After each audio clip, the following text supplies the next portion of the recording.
시청자 여러분 안녕하십니까. 용감한 토크쇼 직설 원일입니다. 정부가 6조 7천억 원 규모의 추가 경정 예산안을 편성했습니다. 이 돈을 풀어야 올해 목표치 2.6% 성장이 가능하다는 겁니다. 근데 국회 상황이 한마디로 아수라장 난장판입니다. 바른미래당 패스트트랙 갈등이 문희상 국회의장과 한국당의 충돌로 이어졌습니다. 쳐다보는 국민이 화병으로 병원 가게 생겼습니다. 더 큰 문제는 여든 야든 출구가 보이지 않는다는 겁니다. 경제 내리막길은 분명해졌고 민생은 힘겨운데 정치권은 쌈박질 뿐이니 정말 걱정이고 큰일입니다. 샵 3698 유료 100원 시청자 문자와 함께 꽉 막힌 전국을 풀 해법을 함께 모색해 보겠습니다. 직설 시작합니다.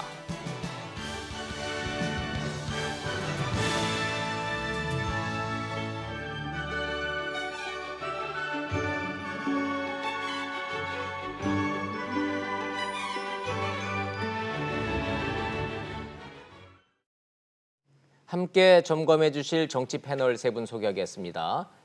이종근 전 데일리안 논설실장님, 건국대학교의 김상진 교수님, 그리고 최순애 시사평론가님 세 분 나오셨습니다. 어서 들어오십시오. 안녕하세요. 네, 안녕하세요. 네. 선거제와 공수처 법안을 패스트트랙에 올리려면 반대하고 있는 바른미래당 오신환 의원을 갈아치우는 이른바 사보임을 해야 합니다. 바른미래당 반대 의원들이 몸으로 막자 김관영 원내대표는 팩스로 사보임 서류를 보냈습니다. 국회에서 이런 적은 없었다는데 법적으론 가능하답니다. 국회는 여전히 아수라장 난장판이 될 것 같습니다. 국회 상황 먼저 보시고 토론 시작하겠습니다. 바른미래당 지도부는 패스트트랙을 반대하는 사개특위 위원인 오신환 의원을 최입의 의원으로 교체하기로 했습니다. 내 소신이 있어서 그렇게 반대를 하겠다라고 하는 것은 당에서 나를 바꿔달라라고 하는 요청을 한 것으로 봅니다. 유승민 전 대표를 비롯한 바른정당 출신 의원들은 어젯밤까지 국회 의사과 앞을 지키며 오 의원에 대한 사의만 제출을 육탄 방어했습니다. 김관영 원내대표가 위원 교체를 하지 않겠다고 거짓말을 했다며 지도부 불신임을 추진하겠다고 목소리를 높였습니다.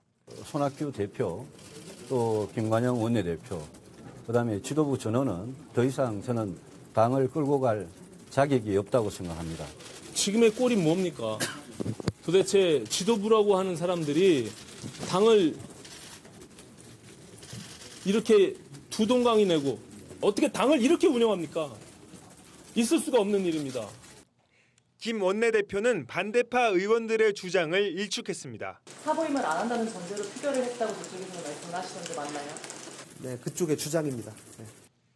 지도부는 그러면서 오늘 사개특위 전체 회의 전까지는 오 의원 사의만 제출과 위원 교체를 마무리하겠다고 밝혔습니다. 양측의 충돌이 격화되면서 분당이나 탈당 움직임으로 번질 가능성도 배제할 수 없는 상황입니다. 정치부 기자들이나 국회의원들이나 관심 가지고 자주 쓰는 용어인 사보임이라는 단어와 패스트트랙이라고 하는 이 단어를 이제 시청자 여러분들도 익숙해지셨을 겁니다. 아시다시피 오신환 의원을 갈아치우는 사보임을 해야 패스트트랙에 올릴 수 있습니다. 오늘이 D-Day입니다. 자, 국회 상황이 시시각각 변화가 있기 때문에 계속 제가 체크를 하고 있는데 이종근 실장님이 계속 국회 상황 들여다보시고 들어오셨기 때문에 이종근 실장님과 함께 현재 상황 먼저 체크하고 시작하도록 하겠습니다. 사보임 안을 원래는 인편으로 갖다 내잖아요. 네, 그렇습니다. 우리 현장에서 많이 봤지만 몸으로 막고 있죠. 네, 그렇습니다. 자, 지금 리포트에도 나왔듯이 예. 어제 밤 늦게까지, 그러니까 의사과가 업무를 종료할 때까지 바른미래당 의원들이 지키고 있었고요. 6층이잖아요, 의사과가. 그렇죠. 6층이죠. 예, 예. 오늘도 9시 시작인데 8시 25분부터 예. 바른미래당 의원들이 가서 이제 지키고 있었던 걸로 보입니다. 자, 그러면 가서 제출하는 거는 물리적으로 네, 불가능하고. 그렇죠. 그런데 문제는 9시 20분경에 팩스로 도착을 했고요. 팩스로 네, 팩스로 보냈습니다. 바른미래당 김관영 원내대표가 누구로 사보임을 했어요?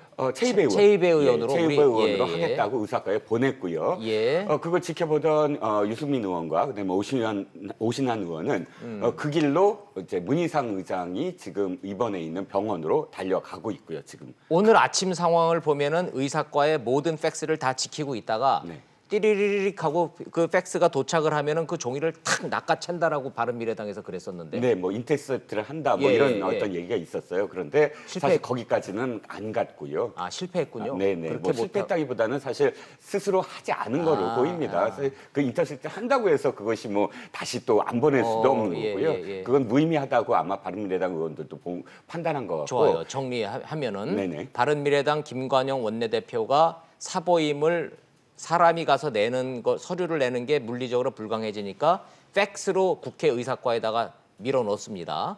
도착한 거예요, 기술적으로. 도착했습니다. 요 다음 단계는 어떻게 됩니까? 이 다음 단계는 원래 국회의장이 있으면 예. 의사과에서 의사국장이 국회의장한테 가서 결재를 받습니다. 그 서류에. 예, 그런데 예. 문제는 국회의장이 지금 어저께 이 병원에 입원을 하지 않았습니까? 병원 입원해서 그 얘기 우리 잠시 뒤에 해야 돼요. 네네. 지금 문희상 의원이 저혈당 쇼크가 와서 병원에 입원하셨어요. 네네. 그러면 근데 이 부분에서 이제 해석이 좀 약간 엇갈리는데 일단 바른미래당 의원들은 이 국회의장이 있는 병원으로 달려간 게 결재를 반대하겠다, 결재를 못하게 하겠다, 다시 설득을 하겠다라고 달려갔지만 예. 우사국에서 기자들에게 확인한 그 해석에 따르면 국회의장이 부재 시에는 예. 의사국장이 그것을 위임받는다. 그래서 의사국장이 그것을 승인을 하고 나중에 추후 보고만 하면 된다라고 표현을 해서 실질적으로 지금 이 국회의장실에서도 긴장감이 전혀 없고 실제로 그렇게 할 가능성이 지금 커 보입니다. 결론적으로 보면 문희상 국회의장이 병실에 누워서 그 도장을 찍고 안 찍고가 중요한 것이 아니라 네. 의사결정만 하면 의사과 의사국장이 대리로 사인하면 사보임은 완료된다 이런 말씀이시네요. 맞습니다. 그렇게 됐다 상황이. 그럼 이제 오늘은 싸우고 말고 할 것도 없는 거네요. 그렇죠. 자 정리를 좀 하자면 김상진 교수님. 네네. 자 옳다 그르다 맞다 틀리다를 다 떠나서 네네. 오신환 의원을 갈아치우는 사보임은 이렇게 되면은 그냥 가는 겁니까? 예, 사보임은 제가 볼 때는요. 진행된 겁니까? 예, 진행되고 이렇게 처리될 수밖에 없다고 봅니다. 어허. 국회법 48조 1항에 예. 사보임은 교섭단체 대표 의원이 요청을 해서 국회의장이 결정하는 걸로 되어 있거든요. 예. 그리고 지금까지 국회가 관행적으로 이렇게 쭉 해왔습니다. 예, 그리고 예. 임시회계에 주로 많이 바꿔왔었죠. 왜 그러냐면 정기국회 회계에는 잘 바꿀 수가 없어요. 이때는 국정감사를 하기 때문에 국회의원들이 몇 달 동안 준비를 해서 국정감사를 하기 때문에 그때 상임위를 막 바꿔버리면 안 되겠죠. 네, 네. 그러니까 실제로 임시회 때 많이 바꾼 거예요. 근데 이게 2003년도에 이제 국회 48조 6항에 상임위를 바꾸는 것을 임시회계 내에는 할 수 없다라고 규정을 뒀거든요. 네, 네. 이것은 새로 생겼죠. 네, 이걸 자주 바꾸는 것을 방지하기 위해서 전문성을 예를 들어서 지금 5월 달에 상임위를 갖다 부임시켜놓고 예, 바로 또 예. 사임시키고 이것은 안 된다는 것이죠. 그러니까 동일 회기 내에 바꾸는 것은 안 된다는 것입니다. 예. 그러니까 오신환 의원 같은 경우에는 작년부터 사법계획 투기위원을 해왔기 때문에 지금 바뀌는 데는 이 법하고는 그렇게 관계가 없다고 보는 게 그러네요. 맞는 얘기죠. 자, 법률적으로, 기술적으로, 물리적으로 사보임은 진행된 거다라고 네, 교수님은 평가를 하시는군요. 네, 네. 여기서 잠깐 시청자 여러분들의 이해를 돕기 위해서 말씀을 드리면은 무슨 사보임 그래서 엄청나게 어려운 정치 용어 같지만 사실은 한자로 이렇게 보면요. 사임과 보임입니다. 사임이라는 거는 그만두는 거고 보임이라는 거는 보직을 받는다라는 거니까 그냥 이거를 그만두고 새로 들어가고 아주 단순한 용어인데 괜히 사보임 그러면 괜히 좀 어렵게 느껴져요. 한자를 교체한다는 거죠, 교체. 그냥 선수 네, 교체한다는 네, 거예요. 자, 그런데 저 김순애 평론가님. 최순애 평론가님 네. 죄송합니다. 그 본인이 거부하면 어떻게 돼요? 저는 그 부분은 여전히 궁금증이 남아 있어서 여쭤봅니다. 대부분 우리가 사보임 하는 거 뭐 정치권 현장에서 수없이 봐왔죠. 뭐 원내대표 고유 권한이기도 하고 문제는 이번 경우처럼 본인이 나 절대로 사보임 못한다라고 버티고 있잖아요. 오신환 의원이. 이거는 불법이라고 그러고. 이런 경우는 어떻게 됩니까? 그러니까 아까 말씀하신 대로 48조 1항에는 원내대표의 권한을 더 강조한 거고 예. 또 48조 6항은 사실은 임시회 때 강제 사보임을 못하게 하는 규정이 또 있어요. 그렇죠. 근데 말씀하신 건 또 새로운 사안이거든요. 근데 그건 규정도 없죠. 네, 그래서 그게 좀 애매한데 지금까지 관행이 원내대표의 권한을 더 많이 줘서 사보임을 그렇게 수없이 많이 해온 것처럼 예. 사실은 어쨌든 국회의원 개개인이 다 헌법기관 아니에요. 예. 그래서 본인의 이유로 또한 반대로 본인의 이유로 또 사보임 또 할 수 있거든요. 예를 들면 그렇죠. 아프거나 예. 뭐 이러면 예, 저는 예. 그거하고 동일하게 본인이 만약에 거부하면 사보임을 시킬 수 없는 거 아닌가라는 생각을 하거든요. 예. 뭐 명확한 규정은 없지만 그 판단은 아마 그렇게 가지 않을까 동일선상에서 예. 같이 부여되지 않을까 싶은데 이거 자체는 어쨌든 당론은 아니지만 당에서 입장 정리된 거를 뭔가 거대한 조직이 추진하려고 하는 입장이다 보니까 본인의 그런 의사에 반하는 이런 사보임을 꼭 시켜서 이 특위에서 통과시켜야 되는 어떤 미션이 있기 때문에 밀어붙이는 거 아닌가 하는 생각을 가질 수밖에 없네요. 자, 정리를 하면 본인이 거부할 경우에는 어떻게 한다는 국회법의 규정이 없기 때문에 지금처럼 본인이 거부하는 상황은 그냥 무시되고 밀고 가서 흘러가는 걸로 보시는군요. 근데 지금 뭐 물리적으로 그렇죠. 상황이 또 정황 전개가 그렇고. 예. 오신환 의원은 어떻게 한대요? 옥신환 의원은 지금 유승민 의원과 함께 예. 지금 문희상 의장이 있는 병원으로 가고 있고 예. 또 이제 바른미래당 입장은 이렇습니다. 이미 그때 12대 11로 사실은 뭐 당의 입장을 추인했지만 하태경 의원의 오늘 주장은 뭐냐면 그 사보임을 이렇게 본인의 의사와 반해서 강행하는 것은 있을 수 없다라고 의견을 보인 그 바른미래당 의원이 13명이다. 네. 뭐 명단까지 지금 또 이렇게 기자들한테 공개를 해요. 그러니까 김관영 원내대표는 13명의 의견을 지금 무시하고 있는 것이다. 그러니까 불법이다. 법적으로 이것은 인정할 수 없다라고 지금 주장을 하고 있는 거예요. 그럼 그 주장이 먹혀요? 근데 예전에도 당론에 위배되는 자기 당의 의원들이 있을 예. 경우에는 상임위를 교체했던 적이 있었죠. 강제로 그런 적이 있었습니다. 이게 많죠. 많죠. 예. 많이 봐왔습니다.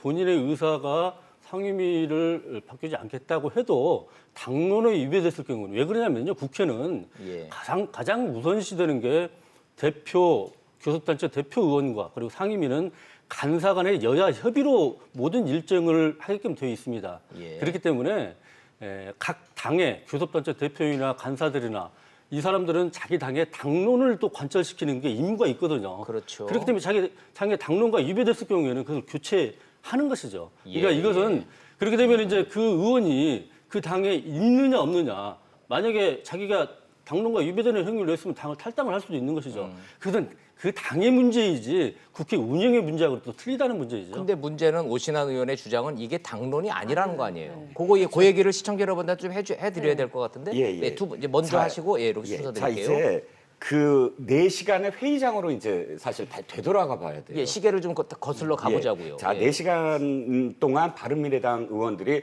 격렬하게 토론을 벌였습니다. 네. 그리고 마지막에 과반으로 결정을 해서 12대 11로 추인하는 것으로 한 표 차, 나왔잖아요. 딱 한 표 차. 한 표 차로. 예. 자, 그런데 나와서 김관영 원내대표가 이야기를 하는데 한번 실수를 해요. 당론이다. 그래서 기자들이 당론이냐 그랬더니 말을 또 바꿔서 당의 입장이다. 그리고 예. 당의 입장이라는 말을 계속합니다. 예, 자, 예. 그러면 이게 무슨 소리냐면 이겁니다. 4시간에 거쳐서 계속 그러니까 이게 왜 차이가 있냐면 당론은 전체 제적 인원의 3분의 2가 찬성을 해야 되고요. 그게 바른미래당 당원 당규에 명기돼 있죠. 명기돼 있죠. 예. 당론이 아니면 과반도 가능합니다. 그렇게 예. 중요한 사안이 아니다. 그러니까 법률적으로 뭐 이렇게 이 추인해야 될 사안이 아니다. 그래서 과반입니다. 그런데 마지막에 바른정당계, 유승민계라고 소위 얘기하는 예. 바른정당계 의원들이 김관영 원내대표한테 이것이 당론이냐 아니냐를 확실히 해라. 예. 왜냐하면 당론이라면 3분의 2이고 당론이 그렇죠. 아니라면 과반이니까. 예. 그러니까 김관영 원내대표가 당론이 아니다. 예, 왜냐하면 죽었다 깨나도 3분의 1을 채울 자신이 없었거든요. 예, 3분의 2가 16표예요. 예, 23표 예. 중에. 근데 이쪽에서는 이미 바른정당 계열만 8명이고 예. 거기다가 결과적으로는 3명.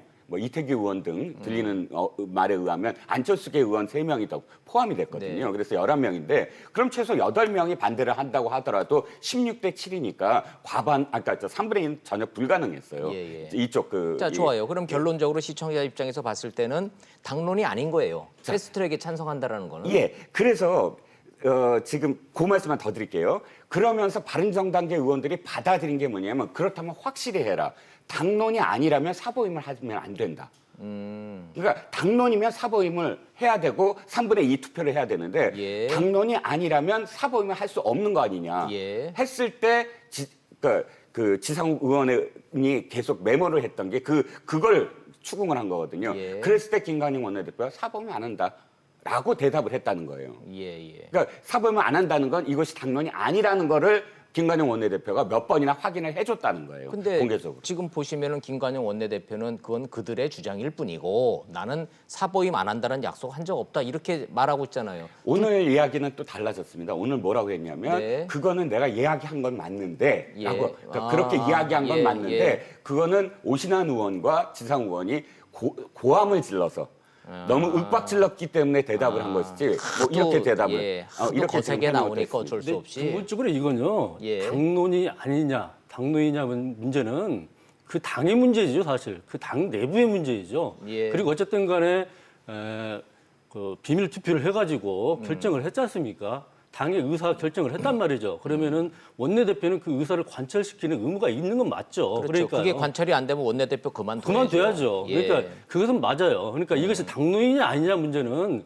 그 당의 내부이지. 이것을 갖다 국회의장이 당론이 아니기 때문에 내가 처리를 못한다. 그건 있을 수가 없는 것이죠. 예, 그 예. 당의 문제이죠. 그리고 자유한국당도 마찬가지라고 봅니다. 이것을 바른미래당의 당의 문제이지. 그걸 갖다가 처리를 하냐 안 하냐, 당론이 아니냐가 왈가왈부 할 게 저는 아니라고 봅니다. 이것은. 최 평론가님 의견 어떻습니까? 아니 그러니까 이게 아까 말씀하신 대로 그 팩트는 김관영 원내대표가 그렇게 사유범 안 하겠다고 한 게 맞아요. 아, 그게 진실이군요. 예, 그리고 좋습니다. 제가 볼 때는 그 지점에서 김관영 원내대표가 아까 제가 말씀드린 어떤 미션 때문에 되게 성급하게 정리를 잘 못한 부분이 분명히 있다.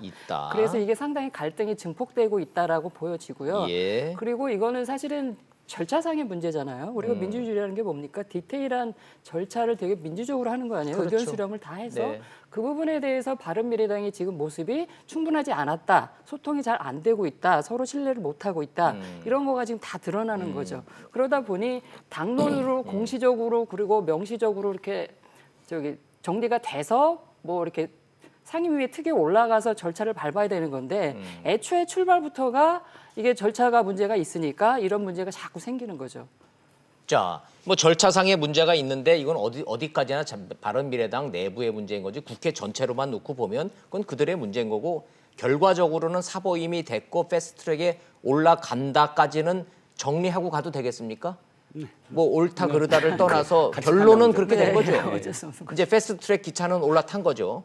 이제 기차 B 하고 이제 출발하는 겁니다. 오늘 이제 상임위에서 해봐야 되겠죠, 근데? 아니 근데 사보임이 된 최이배 의원은 찬성하는 의원이니까 그러니까 이제 또 열어서 이제 통과를 시켜야 되겠죠. 아무래도. 통과된 예. 쪽으로 전제하고 가도 예. 되냐는 걸 변수는 여쭤는. 근데 한국당의 어제 얘기가 그 정개특위 어차피 국회 선진화법 때문에 회의장을 점거를 못 하거든요. 예. 그래서 정개특위 옆에서 점거를 하겠다. 그러니까 정개특위를 열 수 있는 그 공간에 못 들어가겠다는 거죠. 그러니까 상임위원장이 최종 방망이를 땅땅땅 두들겨야 이게 이제 예. 트랙에 올라가는 건데 지금 그거가 어떻게 오늘 전개될지 예를 들면 자유한국당은 숫자가 많잖아요. 그래서 예. 물리력 행사를 할지 회의장을 못 들어가게 한다든지 뭐 회의장에 들어가서 어떤 뭐 이렇게 버린다든지 어떤 물리력 예. 행사를 이제 그런 부분은 아직 좀 변수가 있는 것 같아요. 왜냐하면 한국당이 지금 이걸 결사 저지하겠다고 하는 입장이라서 예. 뭐 사보임이 됐다 하더라도 정상적인 회의 개최를 이렇게 놔둘지 그거는 좀 변수가 있는 것 같아요. 그러게요. 뭐 이해찬 민주당 대표 같은 경우에는 자유한국당이 아무리 결사항전한다고 하고 장외투쟁한다고 했는데 내가 해봐서 하는데 자유한국당은 못한다고 딱 못 박아서 얘기를 하네요. 그거 아무나 하는 거 아니라고. 야성이 부족하다는 얘기인 것 같은데. 자, 어찌됐든 궁금증은 이어집니다. 첫 번째 궁금증부터 가겠습니다. 이렇게 되면 바른미래당 사실상 쪼개진 거 아닙니까? 이종훈 실장이. 네. 그러면 이현주 의원은 탈당 선언했고 이게 이제 집단 탈당의 빌미가 돼서 집단 탈당으로 이어질까요? 아니면 그럼에도 불구하고 오히려 못할 거다라는 얘기가 있어요? 두 가지 다 사실은 맞는 얘기라고 저는 봅니다. 집단 예. 탈당이 가능은 한데 지금은 아니다라는 지금은 거죠. 아니다. 그러니까 나가도 어떤 이 뭐랄까요 공간이 있어야 되고 그러니까 나가서 풍찬노숙을 할 수는 없지 않습니까? 예. 실제로 나가서 그러니까 지금 명분은 쌓아가고 있는데 그 아주 중요한 명분이 될 수가 있죠 이번에는. 네. 그러니까 유승민 의원이 회의 통과되자마자 기자들이 질문했을 때 처음으로 당 동지들과 깊은 고민을 해보겠다라고 예. 표현한 거는 상당히 진전된 표현이기는 하나. 지금이 바로 뛰쳐나갈 시기인가라는 것에서는 좀 더 생각을 해봐야 된다. 좋아요. 시청자들 입장에서는 이종곤 실장님이 명확하게 답변을 주시네요. 당은 분명히 깨어지고 저 부부가 계속 같이 살 부부는 아니고 이혼을 할 거는 같기는 한데 오늘 내일 이혼할 것 같지는 않다는 네, 말씀. 그렇습니다. 예, 거기는 다 동의하시나요? 네, 아니면 네. 오히려 더 그 이혼의 시점이 빨라질 거다. 저는 좀 빨라지긴 할 거라고 봅니다. 이게 분당에 예. 저는 바른미래당이 분당의 패스트 트랙을 탔다. 탔다. 저는 예, 이렇게 봅니다. 그러니까 이번 사건 자체가 도저히 서로가 당을 같이 할 수 없을 정도의 감정적인 어떤 서로가 심한 상태. 이제 루비콘 강은 건넜군요. 그렇죠. 양쪽이. 저는 항상 당이 분당될 때는 이렇게 감정적 대결이 심하거든요. 맞아요. 예전에도 예. 막 머리채 잡고 싸우고 막 예. 멱살잡이하고 이러면서 이제 도저히 우리는 이제 같이 할 수 있는 정당은 정견을 같이 하는 사람들의 모임인데 우리는 정견이 서로가 다르다. 네. 그러면 분당할 수밖에 없는 것이죠. 그런데 그렇죠. 이번 과정 자체가 저는 촉발시켜냈다고 봅니다. 그리고 바른미래당 같은 경우는 이미 한 지붕 세 가족이잖아요. 그렇죠. 새누리당 탈당파였던 유승민계, 그리고 국민의당의 안철수계, 그리고 호남 출신 중심의 그 중진 의원들의 박주선 의원 중심의 예. 그런 호남 출신 중진 의원들 이렇게 한 지붕 세 가족을 이루고 있단 말이죠. 근데 이 세 가족 자체가 같은 지붕 안에 있을 이유가 지금은 이제는 없어진 거죠. 없죠. 근데 내년 총선을 앞두고서는 어디론가 가야 되는 지금 상황이 이미 조성이 되고 있습니다. 예, 그런데 이어지는 질문은 그러면 누가 먼저 뛰쳐나갈 것이냐인데 서로 나가라 그러니까 누가 먼저 나가라고 서로 나가라고만 그러니까 오늘 내일 중에 이게 누가 나갈 것 같지는 않은 것 같아서 혹시 점쳐지십니까?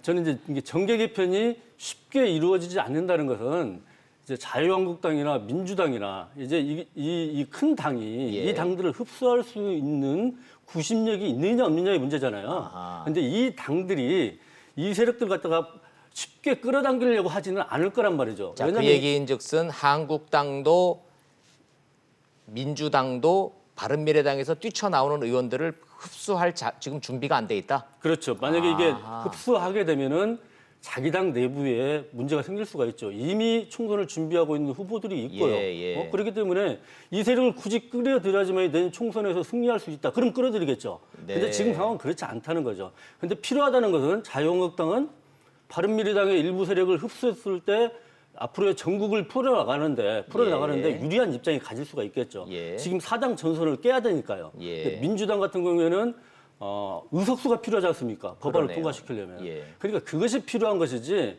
지금 정계 개편을 해가지고 내년 총선을 승리하겠다. 이것은 아니라는 거죠. 아직은 아니다. 예. 아직은 아니다. 예. 자, 이혼을 하기는 할 건데 현재로서는 각방 쓰는 단계이지 누가 먼저 뛰쳐나갈 거라고 점치기가 어려운 상황이고 뛰쳐나간 이현주 의원도 사실은 광야의 야수가 됐을 뿐이지 어디로 지금 갈 데가 없어요. 그죠? 맞습니다. 예, 풍찬노숙해야 되는데. 그럼 최순애 평론가님도 정치 평론가 입장에서 봤을 때 바른미래당 사실상 깨진 상태지만 의외로 그 속도가 빠르진 않을 거다. 동의하세요? 네, 심리적으로 분당 상태인 거 분명한 것 분명한데. 같고요. 예. 그런데 이제 이 바른미래당의 그 원심력, 그 계보 숫자로 따지면 뭐 889 이렇게 흔히 얘기하잖아요. 예. 이거를 보면 사실 호남계 9명이라고 하는 이쪽은 사실은 민주평화당 플러스 이렇게 진보라고 우리가 흔히 이렇게 뭐 속칭 얘기하는데 그쪽은 오히려 더 어떤 그쪽 중심으로 하는 결속력, 원심력이 더 강한 것 같아요.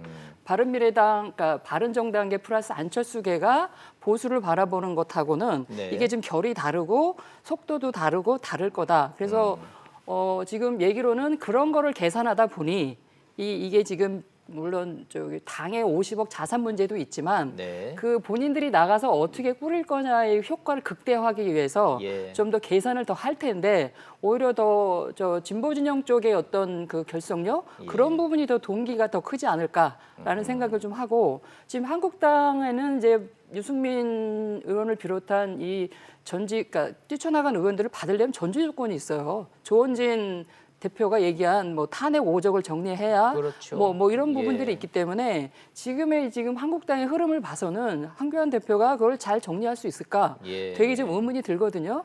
그래서 지금 진보 진영의 뭐 제3지대 신당도 얘기가 되고 있지만 오히려 보수 진영에서도 그런 게 가능한 거 아닌가. 예를 들면 유승민 의원과 안철수 전 대표가 어떻게 움직이냐에 따라서 네. 두 분의 사이가 좋아졌거나 또 뭐 이래서 뭔가 또 다시 뭐 화이팅 해가지고 우리가 정말 뭐 합리적 중도라든가 개혁 보수를 만들어 보자 이렇게 된다면은 뭐 자강이 가능한데 그렇지 않다 그러면 제가 볼 때는 또 황교안 대표가 어떻게 정리하에 따라서 보수 대통합의 길을 갈 수 있다라는 생각을 합니다. 그러게요. 뭐 그렇게 될 것 같지는 않은데 어찌됐든 누군가가 빨리 뛰쳐나올 것 같지는 않다는 얘기 나온 김에 딱 하나만 더 짚고 가죠. 바른미래당. 지상욱 의원은 대표적인 유승민계죠. 네, 그렇습니다. 이태규 의원은 대표적인 안철수계죠. 네. 두 사람이 공통적으로 손학규, 김관영 사퇴해라 이렇게 나왔죠. 네, 맞습니다. 좀 결론부터 여쭤보면은 네. 손학규 대표하고 김관영 원내대표 그래서 사퇴합니까? 아니죠. 절대 안 하죠? 예, 절대 할 이유가 없죠. 예. 자신들은 적법한 어떤 그런 그 절차를 다 밟았고 예. 그렇기 때문에 이 안과 관련해서는 아마도 어떤 반대 뭐 어떠한 흐름이 있더라도 아마 손학규 대표의 어떤 지금 그 이 입장은 더 공고히 되지 않을까 싶습니다. 어허. 뭐 저 유승민 전 대표 뭐 당의 진로를 고심하겠다, 동지들과 상의하겠다 하지만 사실 할 수 있는 건 아무것도 없네요. 패스트트랙을 타게 되면 손학규 대표는 오히려 더 바닥을 치고 올라가는 형세고요. 그렇죠. 그 지금, 패스트트랙 네. 세우자고 목숨 걸고 단식까지 하셨으니까. 그리고 6월 말 정도에 그 원내대표 선거가 있어요. 바른미래당에. 그러네요. 네, 그래서 그러네. 김관영 원내대표는 이거 뭐 책임을 지고 물러난다 한들 문제가 없고 뭐 예, 이 과정이 예. 불란했으니까 책임을 지겠다. 어쨌든 미션 수행은 한 거고 예. 물러난다 한들 전혀 손해 볼 게 없고 새로운 원내대표가 이제 어느 계보에서 나오느냐에 따라서 또 당의 이 세는 또 달라집니다. 그러네요. 예. 자, 그러면 뭐 심리적 분당 상태네, 뭐 당 깨졌네, 패스트트랙 때문에 당이 쪼개지네, 만에 시끄럽지만 전문가들 세 분 말씀을 종합을 해보면 바른미래당 6월까지는 그냥 이대로 간다는 얘기는 그렇게 정리해도 될까요? 네. 야, 좋습니다. 자, 한국당 좀 가보죠. 한국당. 지금 국민들이 더 의아해하는 거는 아니 오신환 의원은 바른미래당 의원인데 오신환 구하기에 왜 한국당이 전부 다 몰려가가지고 왜 한국당이 더 난리냐고. 자, 한국당 속사정 얘기 좀 해보죠. 문희상 국회의장을 압박한 거는 한국당이에요. 자, 저렇게밖에 할 수 없는 속사정은 뭡니까, 김상진 교수님? 한국당 같은 경우에도 지금 전국을 풀어나가는데 애매한 면이 있죠. 그러니까 패스트트랙을 만약에 그대로 놔뒀을 경우에는 네. 사당이 연대했습니다 이미. 그리고 한국당이 거의 뭐 왕따를 당한 지금 상황이 된 거죠. 그렇죠. 그렇기 때문에 이 전국을 풀어나가는데 주도권을 잡기 위해서는 뭔가 돌파구가 필요한 거죠. 그럴 때 지금 한국당 내에서는 이럴 때 야당은 강력히 투쟁하는 게 살아남는 길이다. 네. 그리고 야성을 회복했을 때만이 이후에 정권도 잡을 수 있는 것이지 이때 어물쩡 있다가는 정당의 존재감도 없어질 것이다. 그리고 내년 총선도 실패하게 될 것이다. 이렇게 아마 판단을 하고 있는 것 같아요. 논의에 참석을 안 하고 계속 그냥 무시작전으로만 갈 수가 없는 속사정이 있다는 말씀이시네요. 그렇죠. 예. 그리고 황교안 대표도 이제 새로 들어섰는데 황교안 대표도 강력하게 투쟁하는 야당의 어떤 지도자상을 만드는 것이 본인한테도 네. 훨씬 보수 세력을 결집시키는데 유리한 거죠. 그래요. 네. 최평원 의원님, 현실적으로 한국당이 쓸 수 있는 카드가 뭐 있습니까? 자, 국회 로텐다홀 농성 시작했고요. 청와대 앞에 가서 가끔 가다가 뭐 으쌰으쌰 뭐 데모한다는 거고. 근데 그렇다고 그래서 이 패스트트랙을 막을 수 있습니까? 지금 절차적으로 막을 수 있는 방법이 없어요. 없어요. 할 수 있는 게 없어요. 예. 뭐 패스트트랙이라는 거는 합법적인 의사 진행 절차거든요. 그런 거를 지금 뭐 물리력 아니면은 비상식적 방법 외에는 방법이 없기 때문에 한국당 입장에서는 사실 이 상황이 저렇게 투쟁은 하지만 좀 되게 곤욕스러울 거라고 여겨져요. 알맹이가 없군요. 네, 예. 목소리는 넓은데 할 수 있는 게 없군요. 그리고 이제 사실은 정계통일 같은 경우는 초반에 사실 한국당이 좀 방치한 측면이 있거든요. 예. 당 안을 내질 않았고 적절히 협의에 적극적으로 응하지 않은 부분이 있기 때문에 지금 이제 이 준연동형 비례대표자가 패스트트랙을 타면 물론 타도 어쨌든 머리를 맞대고 협의할 수는 있습니다. 이게 끝은 네. 아니거든요. 네. 근데 지금 이게 지금 게임의 룰에 이제 합의가 중요한 부분인데 본인들이 지금 뭐 과거에 그렇게 행동을 했다 하더라도 배제가 되는 거잖아요. 제1 네, 야당이. 그런 부분에 대해서는 상당히 이제 격앙된 감정을 보이고 저렇게 행동하는 건 어느 정도 이해를 하나 저렇게까지 지속하기는 좀 어려울 거다라고 봅니다. 그러니까 이 부분은 제가 볼 때 좀 여당이 좀 길을 터주는 게 좀 이렇게 명분상 좀 좋지 않을까 싶어요. 목소리는 높은데 현실적으로 쓸 수 있는 카드가 없다라는 분석. 그거 아주 재밌습니다. 이종호 실장님. 옛날에 이 실장이나 저희가 현장에서 취재를 했던 시절 같으면은 야당이 반대를 할 때는 회의장을 딱 점거를 하고 아예 문을 걸어 잠궈 버리잖아요. 예. 그러면은 가가지고서는 우리 도끼로 뭐 문 내리 찍는 것까지 목도를 했기 때문에 그리고 뭐 이런 거가 이 정도 난장판은 난장판도 아닌데 사실은. 그렇죠. 선진화법 이전의 국회와 어저께 어떤 그 상황을 보면 예. 난장판이라고 그 기사 제목이 나오는 그러니까 옛날 기준이 틀린 거예요. 우리 기준이 틀리긴 한 거예요. 그러니까 굉장히 정돈된 국회였는데 어저께는 왜냐하면 그렇죠. 예. 뭐 도끼도 안 나타났고. 예, 그냥 뭐 이렇게 예. 서로 그러니까 뭐 몸싸움도 크지 않았고요. 예, 몸싸움이 예. 좀 뭐 밀치는 정도의 어떤 상황이 그쳤는데 문제는 선진화법 이후에 그런 풍경은 이제 사라졌다는 것. 자, 그러면 제 질문은 네. 야당인 자유한국당이 과거식으로 뭔가를 투쟁을 막 하고 여기서 이걸 진행되지 못하게 발목을 꽉 잡을 수 있는 현실적인 방법이 없습니다. 없다. 그런데 문제는 이거죠. 예. 자, 지금 그 자유한국당이 왜 반발을 하냐면 예. 뭐 좀 속내를 들여다보면 이거예요. 여야가 협상을 하는 데 있어서 예. 사실은 이것만큼은 꼭 통과시키겠다라는 법이 있어요. 집권 여당 예를 들어서 그러면 그거를 야당에서 왜 안 통과시켜 주냐면 상대적으로 협상의 어떤 카드거든요. 그렇죠. 그래서 그러면 이걸 이거 해달라. 해줄 테니까 이거 좀 이거를 해줘. 해달라라든지 예, 예. 이게 협상의 어떤 근거거든요. 그런데 패스트 트랙에 태운다는 게 무슨 얘기냐면 야당의 가장 큰 무기 하나를 없애버린 거예요. 야당의 무기가 뭐냐면 지연 그리고 예, 안 예. 해주는 거예요. 예, 예. 그런데 패스트 트랙은 거꾸로 예. 집권 여당이 안 해도 상관없어. 그러니까 협상을 안 해도 상관없어요. 지금 김관영 원내대표나 또는 예. 더불어민주당이 이제부터 협상하면 되는 거 아니냐라고 지금 얘기를 하잖아요. 근데 실질적으로 180일 동안 협상 안 해도 돼요, 여당은. 그러면 자신들이 합의한 안이 올라가는 거거든요. 네, 네. 그럼 야당은 아무리 그 180일 상임위에서의 어떤 그 토의가 180일 동안 하자고 졸라대도 안 들어주면 그러니까 여야 입장이 바뀌는 거거든요. 그러네요. 그래서 예, 예. 패스트트랙에 갔다 그러면 야당은 무기가 없어지는 것. 그러니까 예. 가장 좋은 어떤 협상 카드. 그러니까 예를 들어서 집권 여당이 공수처에 지금 굉장히 이번 정부 들어서 목을 메고 있는데 맞아요. 그것이 이쪽에서의 어떤 하나의 카드, 대응하는 카드가 돼야 되는데 그게 없어져 버리면 지금 뭐 추경 정도, 나중에 뭐 예산안 국회, 근데 그 정도의 어떤 절박함이 집권 여당에는 없거든요. 예. 근데 그 지점에서 아까 이제 협상은 주고받는 거라고 그러잖아요. 그러면 그것도 야당도 사실은 예를 들면 집권 여당을 어쨌든 인정을 하고 저쪽에서 정말 원하는 게 뭔지를 일단 알면 그거를 하나를 주고 우리도 뭘 관철시키겠다라는 이렇게 적극적 협상의 자세가 있어야 되는데 지금 동안 이제 지금까지 그런 부분에 있어서 본인들이 얻고자 하는 게 무언가 분명한 게 좀 없지 않았나. 그러니까 야당이 야당 같지 않아서 예를 들면 싸울 건 싸우되 내가 이걸만은 관철하겠다는 게 또 이쪽도 있어야 되거든요. 네, 결기가. 근데 그런 부분에 있어서는 좀 되게 이렇게 뭐 할까. 이렇게 뭐가 집중력 이런 것이 좀 없지 않았나 하는 생각이 좀 들어요. 약간 변명을 하나 뭐 대신해서 네. 변명을 하면 이겁니다. 소화불량증에 걸렸다. 너무나 많이 쏟아져 나왔어. 이렇게 표현을 하고 싶은데 자 보시자고요. 12월 달부터 김태우 전 수사관 문제 그리고 바로 또 신재민 그 사무관 문제 그리고 또 바로 손혜원, 육참 총장 뭐 행정관 네. 뭐 그 면담 뭐 문제 이런 거 그 다음에 바로 그 손혜원 의원 문제 이런 것들이 한 달도 안 돼서 급격하게 터졌어요. 그러면 말씀하셨듯이 자유한국당 처음에 국정조사하자라고 마지노를 했어요. 그런데 그 다음 사건이 터지니까 이건 일단 접어두고 이거를 국정조사하자. 그런데 또 터지니까 이게 한꺼번에 묶어서 뭔가를 딜하기에는 너무나 많은 사건들이 터지자마자 이건 이 패스트 트랙으로 와버렸거든요. 문제는 이거예요. 그러면 여당이 뭐 하나라도 그럼 숨통을 틔워줬느냐. 그 12월 달부터 지금까지 단 한 번도 이렇게 이 뭔가 협상에 대한 또 여당의 카드를 내민 적이 없어요. 예, 아, 예. 알아서 해. 우린 자, 그냥 갈 거야. 예. 이런 식의 어떤 양쪽의 그 정면 충돌이 계속 이어져 왔거든요. 예, 근데 일반 그동안에 이제 국회에는요 다수당이 이제 횡포를 일삼았었죠. 그랬죠. 그래서 패스트 트랙을 만든 겁니다. 예? 그러지 못하게 못하게 하려고.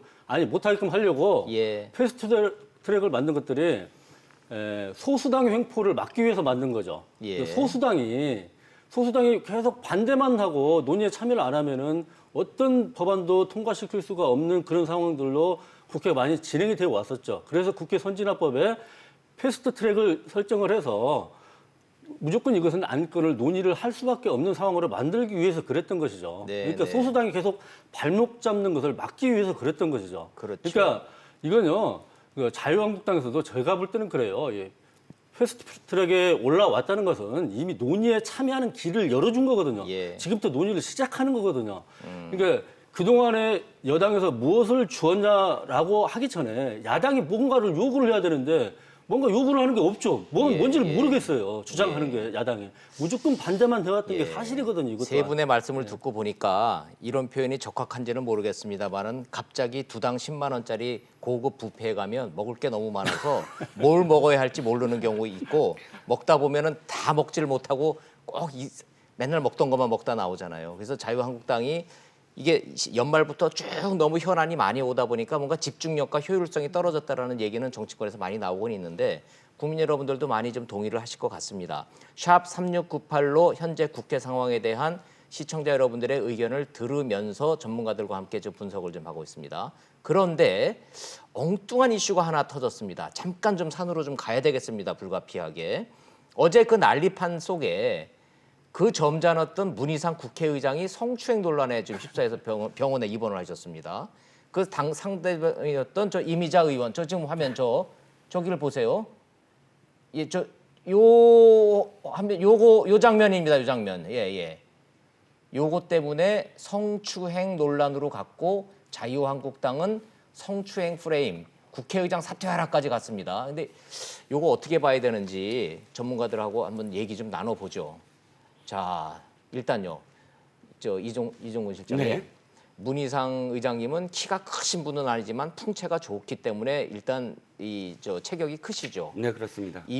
한국당의 이미자 의원은 좀 왜소한 편이기 때문에 상대적으로. 그런데 여성 의원 얼굴을 이렇게 손을 저대는 저 장면이 성추행이다, 아니다, 저 헐리우드 액션이다, 자해 공갈이다 말들이 많습니다. 네. 저 상황을 좀 설명을 좀 해주셔야 되겠는데요. 네네. 어떻게 저렇게 된 건지? 네, 상황 설명을 드릴게요. 자, 이제 자유한국당 의원들이 그 문희상 국회의장실로 들어갑니다. 예. 상당히 그건 많은 다 알고 의원들이 있는 거니까. 예. 들어가서 이제 요구를 했죠. 사보임 받아들이지 마라. 그런데 이제 그런 와중에 이은재 의원. 자유한국당의 이은재 의원이 예. 의장님 사퇴하세요. 이렇게 사퇴 요정 또 다시 사퇴 사퇴 요정이니까 사퇴하세요 또 그런 거예요. 그 전까지는 분위기가 뭐 그렇게까지 막 험악하지 않았는데 문희상 국회의장이 그 순간 좀 스트레스를 받으셨어요. 굉장히 좀 스트레스를 받으셨어요. 그리고 나 이제 가야 된다 그러고 다음 일어나셨습니다. 일어났어요. 그래서 자유한국당 의원들이 막았죠. 예. 근데 임이자 의원이 하필이면 그 앞에 있었던 거예요. 근데 그래서 이미자 굉장히- 의원이 저 화면을 봤더니 뒤쪽에 있었거든요. 네네. 근데 막 어느 순간 비집고서는 맨 앞으로 다가가세요. 그렇죠. 어느 순간 딱 맨 앞에 서게 됐어요. 예. 자, 그 다음부터 그냥 제가 객관적으로 상황만 말씀을 드리면, 네. 자, 국회의장이 이 손을 복부에 댄 것 같습니다. 일부러 됐다고 이 상황은 일부러 된 건 아닙니다. 제가 보기에는 워낙 혼잡한 상황이기 혼잡한 때문에 상황이니까. 복부에 손이 닿는지 안 닿, 신체 접촉이 있었는지 없었는지는 화면상으로는 확인이 안 됩니다. 네네. 그런데 있었다고 이 이미자 의원은 받아들인 거예요. 복부에 손을 본인의 댔다. 복부에 문희상 의장의 손이 닿았다라고 주장을 예, 하시면서 그 당시에 주장을 하면서 이것은 희롱입니다. 성추행입니다. 이러시면 이야기했어요. 예. 그런데 그 다음 동작이 그다음에 이제 저 동작은 카메라에 웃으시면서, 잡혔어요. 이 문희상 의장이 그럼 이거는 이렇게 표현하시면서 얼굴에 손을 대신 거예요. 예. 그러니까 요 과정이 사실 굉장히 논란이 좀 있을 수 있는 부분. 그러니까 문희상 의장의 점잖고 그 지금까지 어떤 그 국회 활동 또 의정 활동 또 인간적인 어떤 여러 가지 스토리들 이거를 다 비추어 봤을 때 이분이 그렇게 공개적으로 성추행을 하실 분은 아닌데 문제는 그렇게 왜 어떠한 상황이든 여성이 난 기분 나쁘다. 예. 이것은 뭐 성희롱이나 성추행이다라고 했을 때 그다음 그다음 그걸 받아들이는 이성의 행동은 우리가 보통 성교육에서 이렇게 가르치거든요. 아, 나는 그럴 의도가 없었다. 당신이 그렇게 느껴졌다면 그것은 내가 사과하겠다라고 예. 즉시 얘기해야 된다는 게 뭐 성희롱 예방이라든지 이런 교육에서의 그 룰인데 어떻든 뭐 닿든 안 닿든 상대가 이거는 성추행입니다. 라고 이야기했을 때의 동작이 손을 또다시 댔다? 이것에 대해서 사실은 그때부터 좋아요. 논란이 벌어지고 있는 거죠. 좋아요. 그러면 요 대목에서 요 문제는 최순애 평론가님한테 제가 뭐 사실 남성 여성을 나눠서 이 토론을 진행을 하거나 질문하는 거를 의식적으로 자제하고 있습니다만은 이거는 여성으로서 한번 제가 여쭤봐야 되겠네요. 네, 일단 자, 이렇게 누군가가 표정을 보면 에휴 이제 이런 거예요. 근데 누군가가 최 평론가님한테 저 입장에서 의장이 이렇게 손을 대면서 에휴 이게 성희롱이야 했어요. 어떻게 받아들이실 것 같아요? 그 판단은 일단 어떤 상황에서 어떤 분위기였느냐, 상대가 누구냐가 이제 결정을 할 것 같아요. 예. 저기는 자유한국당 의원들이 어쨌든 국회의장한테 항의하러 간 거고, 예. 그거를 본인은 국회의원들은 공무라고 생각할 겁니다. 본인들이 그렇죠. 일인 거죠. 그렇죠. 예. 그런데 그 상황에서 제가 저거를 한 몇 번 봤어요. 왜냐하면 예. 저렇게 볼 터치하는 거를 딱 정지해서 보면 오랫동안 볼을 쥐고 있는 것처럼 보이나 꾹 진행 상황을 보면 그냥 터치하고 내리는 거거든요. 네. 근데 이제 저게 문제이고, 물론 그 전에 배를 다 손에 댔다는 거는 보이질 않기 때문에 확인이 안 되는 예, 거고. 예. 근데 저렇게 문 의장이 한 거는 정말 저도 약간 뜨악해. 아니 갑자기 왜 볼터치를 왜 하시지? 라는 생각이 일단 드는 거는 맞아요. 그러니까 본인도 되게 놀라잖아요. 예, 지금 예. 저렇게 국회의장과 국회의원 1대1의 성인인데 어쨌든 간에 뭐 더군다나 안경을 쓰고 계시고 여성들은 이렇게 기초 화장이라도 하기 때문에 네. 화장한 얼굴에 누가 손대는 것 자체가 남성들하고 좀 다르긴 하죠, 느낌이. 아니 그러니까 이게 예를 들면 사적으로 친해도 이렇게 볼을 만지는 건 네, 되게 그거, 애정 행위의 연장으로 보지. 저렇게 그 공적인 관계에서의 볼터치는 사실 쉽지 않은 일이거든요. 그래서 예, 저는 예.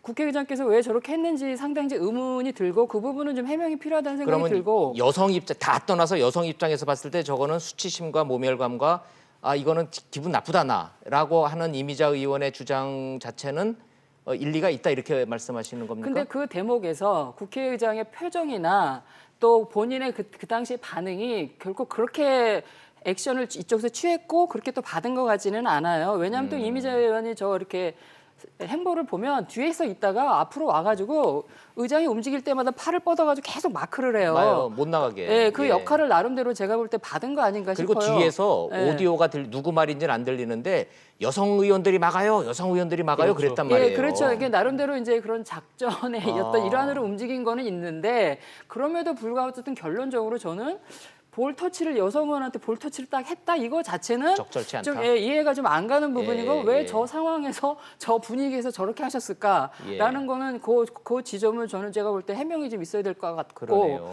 예. 지금 어쨌든 이 전체적인 흐름에서 이미자 의원이 저걸 또 뭐 이렇게 확대 해석해가지고 당에서나 이미자 의원이나 저렇게 또 가는 거는 그렇게 또 뭐 바람직한 거는 같지는 않다. 왜냐하면 이게 또 본질적인 문제는 또 좀 아니고요. 예. 그러나 근데 화면 보세요. 벌써 프랭카드 내걸렸죠. 성추행 사건이라고 규정됐죠. 고발하겠다고 그러죠. 그리고 사퇴하라고 그러잖아요. 저는 예, 김 어제 교수님. 이 화면 보면서요. 참 우리 국회 그 서글픈 단상이 좀 보이더라고요. 참 이건 아닌데라는 생각이 들거든요. 문희상 의장 같은 경우에는 대표적인 의회 민주주의자고 대화와 타협을 추구하는 사람이잖아요. 네. 근데 그리고 어제도 일단 자유한국당 의원들이 들어왔을 때 맞이했고 대화를 하려고 그랬었고요. 근데 도저히 뭐 대화할 수 있는 분위기가 아니었었죠. 사퇴하라고 윽박 지르고 막. 예, 근데 예. 나갈 때도 이미 자유한국당 의원들이 여성 의원들이 앞으로 나와 뭐 이렇게 막 말들을 했었거든요. 근데 이것을 일부러 만들었던 것이죠. 근데 이것을 문희상 의장이 이렇게 수많은 카메라들이 보는 앞에서 많은 사람들이 보는 앞에서 여성 의원들을 성추행하겠습니까? 그리고 물론 이미자 의원이 이것을 불쾌하게 느낄 수 있어요. 그러면은 문희상 의장이 이후에 사과를 할 수도 있는 내용이에요. 사과를 할 수도 있다고 봅니다. 그 선에서 마치면 되는 것이 이걸 갖다 고소고발을 하고 의장을 사퇴시키고 이건 저는 좀 많이 나갔다고 보고 성추행이나 성폭력 문제는 심각한 사회 문제입니다. 그런데 이런 심각한 사회 문제를 국회의원들이 스스로가 희화화시키는 그런 역할을 하고 있다는 것이죠. 저는 이건 아니라고 봅니다. 그러면 반대로 제가 하나만 더 질문을 드리겠습니다. 그 김상진 교수님 말씀이 이제 논리적이신데 그렇다고 해서 이거는 자해 공갈이다라고 하는 저 민주당과 국회의장실의 반응은 적절합니까? 물론 이제 저는 이제 서로가 감정적인 대결의 지금 상황이기 때문에 서로의 논평 자체가 지금 그렇게 나가고 있는데요. 저는 이 문제를 가지고 싸울 건 아니라는 것이죠. 본질을 가지고 싸워야지. 싸우지 말자. 본질을 가지고 여야가 정책의 내용을 가지고 아니면 뭐 본질을 가지고 싸워야지. 성추행이냐 아니냐. 국회의장이 얼굴에 볼에 터치를 했던 게 성추행이냐 아니냐. 이걸 가지고 싸운다는 게 얼마나 한심합니까, 우리 국회가. 사과 안 하셨어요? 네. 지금 현재까지는 그러니까 이 병원에 계시기 때문에 공식적인 어떤 입장을 표명할 그런 상황은 아닌 것으로 보여지고요. 이 문제가 어찌됐든 어디까지 가는지 뭐 상황을 좀 봐야 되겠지만 저도 두 분 의견에 크게 다르지 않습니다. 분명히 전 사과는 어느 정도 있어야 된다고 봐요. 공식적인. 그러니까 그 행위 자체가 부적절했다라는 데는 세 분 다 공히 인정을 하시는군요. 그러나 이게 본질은 아니기 때문에 이거 가지고 또 이게 전선이 확대되는 거는 반대하신다. 이렇게 정리해도 될까요? 근데 참 별일이 다 있습니다. 별일이 다 있고 자유한국당에서는 이미자 의원이 미혼이신데 미혼의 여성으로서 얼마나 수치심을 느끼고 얼마나 쇼크가 있었는지 병원에 입원하셨다고 그러니까. 근데 그 이미자 의원을 또 변호하기 위한 한국당 의원, 남성 의원의 발언이 더 기가 막힌 부분이에요. 예를 들자면요. 미혼이고 키가 작고 못난 이렇게 표현을 해가지고 그러니까 이거는 사실은 제가 볼 때 거의 인격 말살에 해당하는 부분인데 어쨌거나 사실은 아까 말씀드린 대로 참 별일이 다 생기고 정말 생기지 말아야 될 정말 일들인데 아니, 저런 발언들은 도와주는 게 아니라 오히려 같은 자당 입장에서 그렇죠. 그러니까 저 의원의 발언도 무의식이 드러난 발언이고 문희상 의장의 그런 단순했을 거라고 저는 생각해요. 어떤 악의나 의도는 전혀 없었을 거라고 생각하지만 그 나이대 그 연배의 남성들이 가질 수 있는 이렇게 예를 들면 어쨌든 이렇게 표정은 좀 귀엽다고 이렇게 터치를 하신 거는 같은데 저 장소, 저 분위기, 저 이렇게 같은 저기서 서울법대가 왜 나오고 잘났네, 못났네가 왜 나옵니까? 그런 거를 행위를 할 상황은 아니었기 때문에 비록 단순한 행위이긴 하나 의장께서는 의장의 직위가 있기 때문에 어쨌든 해명이나 내지는 유감 표명을 하시는 게 좋을 것 같고 이거를 더 확대해서 정쟁을 삼는 거는 좋지 않다라는 생각이 들어요. 저 동의하는 입장에서 저를 좀 잡아주시면은 제가 정리를 좀 하겠습니다. 문희상 의장님은 이렇게 해가지고서는 문제가 됐지만 저는 국민들이 국회의원들한테는 아이고 좀 그만 좀 해라 좀 이랬으면 좋겠어요. 그냥 이렇게 여야를 떠나서 이게 아니고 그냥 이렇게 꼬집어서 좀 정신 좀 차렸으면 좋겠습니다. 제가 볼 때는 어제 상당히 국민들한테 웃음을 준 거 아닌가 싶네요. 근데 그 웃음이 결코 웃어요. 그러니까 우퍼고 웃을 수만은 없어요. 우스예요. 쓸쓸한 겁니다. 그렇습니다. 자, 쓸쓸한 얘기는 여기까지 좀 하는 거고, 자, 국회가 좀 이런 식으로 지금 난장판이 나 있는 상황이라 정말 중요한 일이 지금 진행이 안 되는 게 하나 있습니다. 바로 제가 모두에 말씀드린 6.7조짜리 추경 편성. 자, 이 추경으로 돈을 풀어야 그나마 올해 2.6%라도 성장을 좀 한답니다. 근데 이게 어떻게 될지 이종훈 실장님. 네네. 안은 나왔는데 국회에서 저 추경 논의는커녕 이거 되겠습니까? 그렇죠. 지금 저희가 이 직전의 이슈가 그거 아닙니까? 그러니까 자유한국당이 20대 국회는 없다라고 선언을 해버렸잖아요. 그랬잖아요. 그러니까 20대 국회가 없다는 건 지금 1년밖에 안 남았는데 1년 동안에 모든 일정에 참여를 하지 않겠다라는 뜻이고 가장 시급한 게 추경이죠. 추경이라는 건 어쩔 수 없이 이 어떤 국가 재난이라든지 혹은 경기가 너무나 침체됐다든지 이런 때 급하게 어쨌든 국가의 예산을 써야 되는 것. 그래서 야당의 추이는 사실 사실 받아야 되는 거니까 그러니까 여당이야 사실 그 집권 여당 입장에서야 뭐 이게 꼼꼼하게 따져볼 입장은 아니고요. 그런데 추경은 무조건 야당의 협조가 필요한 거죠. 무조건이죠. 예, 무조건이죠. 그거는 이거는. 예. 국회의 가장 큰 기능입니다. 예. 정부가 어떤 예산을 쓰겠다라고 했을 때 그것을 꼼꼼히 따져봐야 되는 게 바로 국회 역할이고 또 야당의 역할이죠. 경제가 얼마나 지금 내리막길이고 이거 지금 준비 안 하면은 대한민국 경제가 어떻게 될 건지에 대한 뭐 위기 의식, 뭐 수치로 나오는 뭐 통계 이런 거는 오늘 뭐 따로 설명 안 드리겠습니다. 뭐 국민 여러분들 너무나 잘 아실 테니까. 자, 문제는 그래서 결론적으로는 안 될 것 같다는 말씀이죠.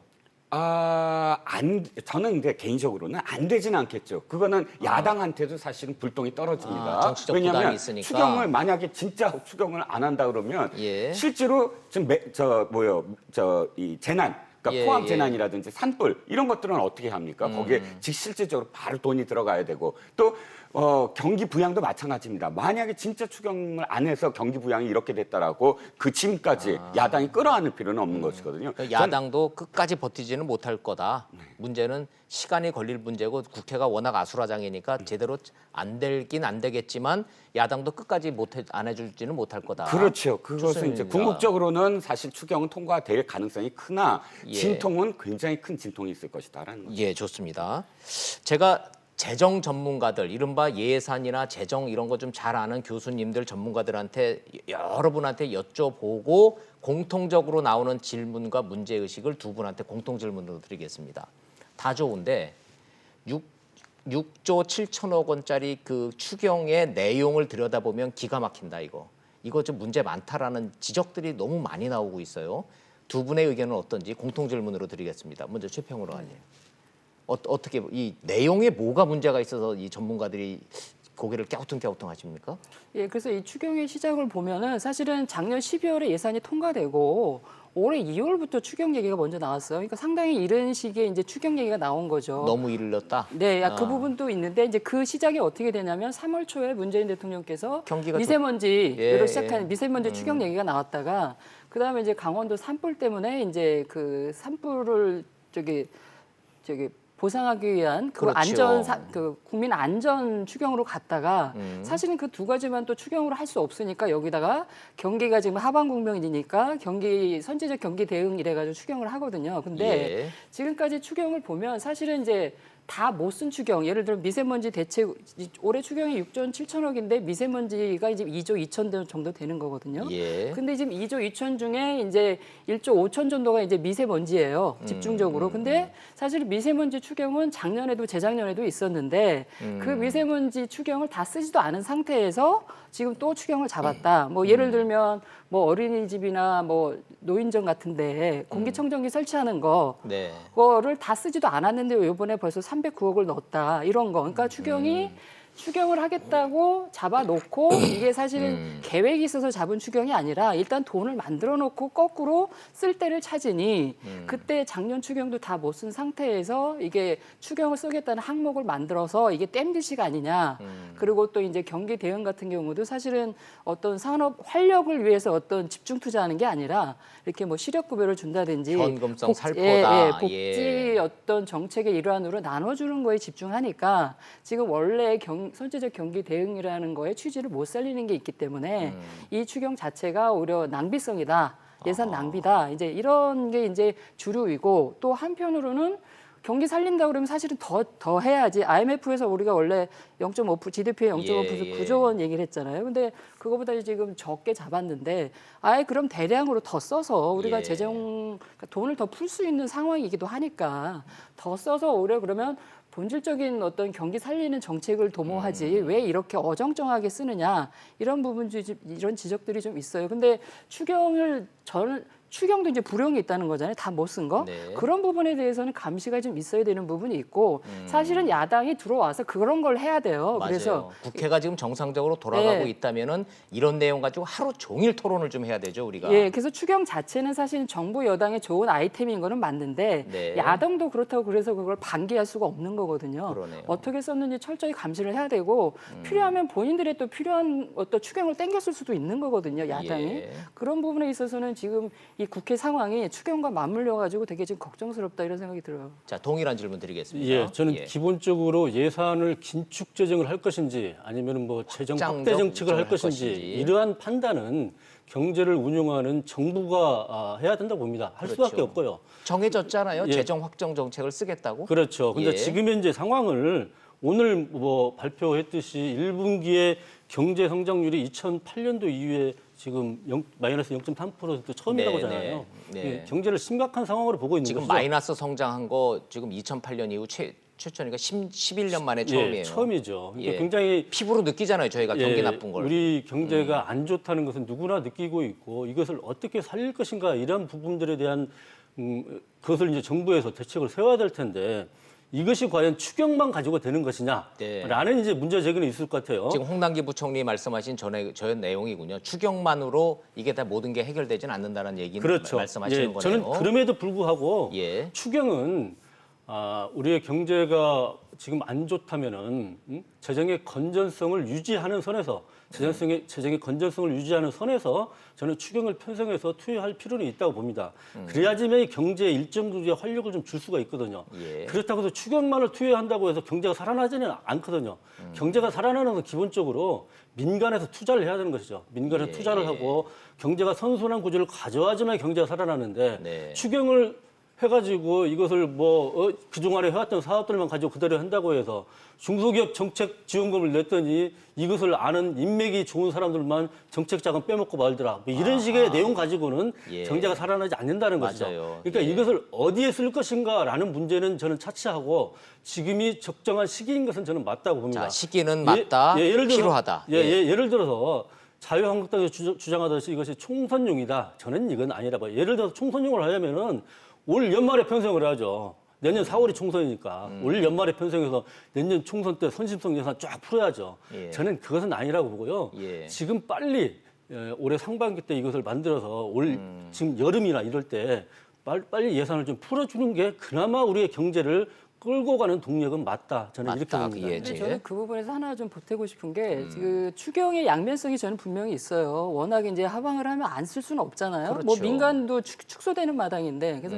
정부가 돈을 푸는 거는 맞는데 그 총선용이라고 충분히 의심할 만한 이제 어떤 소지가 있었던 게 두 가지가 첫 번째는 예, 그러니까 올해 초에 그 약 한 24조에 해당하는 23개의 지방사업의 예타를 면제했잖아요. 네.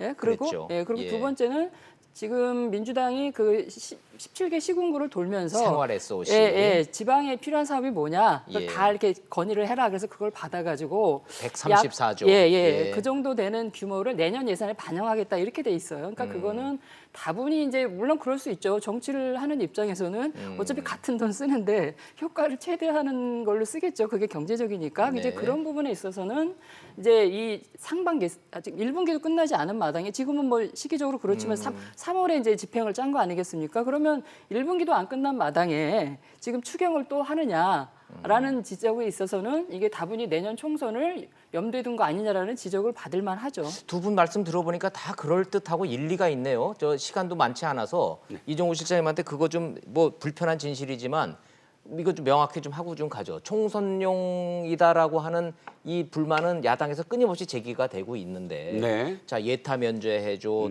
생활 SOC 그 뭐 다 예상 주겠다고 약속해, 네. 이번에 또 추경에서 또 풀어. 그 보면은 경기를 살리겠다는 쪽보다는 그래도 다 내년 총선에 초점이 맞춰져 있다라는 이 지적. 네. 어떻게 봐야 됩니까? 국민들 입장에서는? 자, 뭐 솔직히 말씀드리면 총선을 앞두고 집권 여당이 이렇지 않은 적은 없다라고 일단은 예. 말씀을 드리고 싶어요. 예. 그런데 그것이 저는 두 번째 문제는 그런데 이 정부의 어떤 정체성과 맞느냐라는 건 좀 다르다. 이 정부는 언제나 이 대기업들의 의존해서 낙수 효과를 지금까지 이전 정부가 해왔는데 그런 거 없지 않느냐. 그래서 소득주도 성장을 주장을 하고 겉으로 보이는 토목이나 건설 뭐 이런 SOC를 쓰지 않겠다라고 처음부터 공언을 하고 시작한 정부가 지금 예타 면제라든지 혹은 또 지자체에 돌아가면서 민원 다 들어주는 내용을 보자시면 사실은 전혀 다르거든요. 거기에 진짜 큰 그 건설 공사들도 많고 그리고 민간 투자도 말씀하셨지만 사실 민간 투자를 해야지만 되는데 그런 혁신 성장, 그러니까 규제를 풀어준다거나 민간이 투자할 수 있는 어떤 배경 이런 것은 사실 안 보이고 도리어 이렇게 물론 이번 추경에 얼만큼 그런 이 지자체 안이 들어갔는지는 따져볼 문제예요. 아마도 연말 예산에 들어갈 가능성이 큽니다. 정기 예산에. 그렇지만 지금 그 비판, 정체성에 대한 비판은 사실은 조금 따가운 비판이 아니냐. 정책을 바꾸지 않고 이렇게 돈을 계속 푸는 정책만으로 불가능하다는 걸 알기 때문에 도리어 이렇게 좀 어정쩡한 그런 추경 예산도 6.7조가 어정쩡한 어떤 부분이거든요. 그 부분에 대해서는 저는 이미 명시적으로 소득주도 성장을 포기한다든지 이렇게 터닝하는 발언만 안 했지 실질적으로는 저는 이미 변화를 줬다라고 생각해요. 왜냐하면 어쩔 수 없기 때문에. 그리고 작년 이제 중하반기부터 그거를 이미 느껴서 SOC로 돌리는 본 예산에서도 그런 게 많잖아요. 그러니까 저는 그런 부분에서 정부가 이미 스탠스를 좀 바꿨다라고 이렇게 저는 봅니다. 근데 경제는 메시지 아닙니까? 만약에 스탠스를 바꿨다면 시장에 메시지를 던져줘야 돼요. 우리가 이렇게 한다. 그러니까 그것이 이제 선제적으로 뭔가 이렇게 받아들여서 시장이 움직일 수 있게 해줘야 되는데 그런 메시지는 전혀 없이 경기는 잘 되고 있다. 그 다음에 소득 주도 성장 끝까지 갈 거다. 이렇게 고집하면서 SOC를 한다. 그러면 안 맞는 거죠. 그게 정부의 고집이라고 제가 말씀드리고 싶은 거예요. 근데 어차피 국회가 이제 5월 8일 날 민주당이 원내대표를 선출한다고 그러죠? 그렇죠. 그러면 이제 그때까지는 현실적으로 대화가 힘들죠. 현실적으로 힘들고 민주당이 원내대표가 아마 선출이 되고 이후에 6월 국회 정도나 논의가 저는 가능할 거라고 보는데 근데 자유한국당도 여기를 추경 예산 편성에 마냥 참여를 안 해서 그러기는 힘들 거라고 봅니다. 미세먼지 저감 대책이라든지 아니면 강원 산불 대책이라든지 이런 문제들은 지역에서 들끓고 있는 문제들이잖아요. 이런 문제들과 더불어서 지금 경제가 안 좋다는 데 있어서는 국민들이 모두가 다 동의를 하고 있거든요. 같이 참여를 해서 이 추경의 내용들은 강하게 비판을 하더라도 저는 추경을 편성해서 하는 것은 저는 같이 여야가 합의를 해서 힘을 합쳐야 된다고 봅니다. 좋습니다. 마지막 질문에 대한 대답을 김상진 교수님이 아주 깔끔하게 해주셨는데 결국은 그래서 4월 달에 임시국회 때 되는 거는 너무 이르고 5월 달에 새로운 원내대표들이 돼야 이 추경 논의도 이루어질 것이다. 그나마 하여튼 그렇게라도 되면은 다행입니다. 자, 복잡하게 돌아가고 있는 국회 상황 세 분과 함께 짚어봤습니다. 사보임 이후에 시간 국회 상황이 변하고 있습니다. 자세하게 계속해서 용감한 토크쇼 직설이 시청자 여러분들한테 전해드리도록 하겠습니다. 여기까지 듣겠습니다. 이정훈 실장님, 최순애 평론가님, 김상진 교수님 잘 들었습니다. 고맙습니다.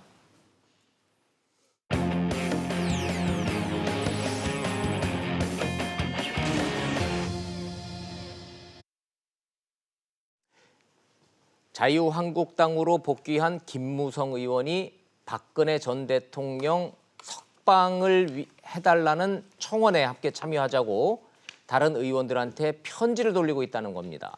어떤 내용인지 보시고 이슈 따라잡기로 돌아오겠습니다. SBS가 확보한 김무성 전 대표의 편지입니다. 박근혜 전 대통령에 대한 형사처벌은 헌법적 판단에서 이루어진 탄핵과는 다른 차원이라면서 운을 뗍니다. 그러면서 스스로 부정을 저지를 성품이 절대 아니다. 혐의가 억지스러운 데가 많다. 형량이 너무 지나치고 가혹하다며 박 전 대통령 석방 논리를 편 뒤 홍문종 의원이 추진하는 형 집행정지 청원에 동참해달라고 호소합니다. 친전, 즉 꼭 수신자가 열어보란 전원과 함께 자유한국당 내 복당파 의원 22명 전원에게 이 편지를 전했습니다. 2016년 말 탄핵을 적극 추진했지만 대통령은 국민의 이름으로 탄핵의 길로 가야 한다고 저는 생각합니다. 지난해 말부터는 석방을 주장하기 시작하더니 전직 대통령을 이렇게 또 고령인데 꼭 구속해야 되느냐. 이젠 적극적으로 청원 독려까지 나선 겁니다. 김 전 대표는 바보 멍청이란 거친 표현으로 대여 공세에도 앞장섰습니다. 한일 관계를 악화시키는 것이야말로 세상에서 제일 미련하고 바보 멍청이 짓이라는 것을 문재인 대통령이 깨닫기 바랍니다. 김 전 대표 측은 탄핵에 대한 생각이 바뀐 건 아니라며 박 전 대통령을 정치적으로 이용해선 안 된다는 취지일 뿐이라고 설명했습니다. 하지만 당 안팎에선 한국당이 우경화하는 가운데 보수 결집 현상도 나타나자 탄핵에 찬성했던 복당파마저 보조를 맞추기 시작한 것 아니냐는 분석도 나오고 있습니다.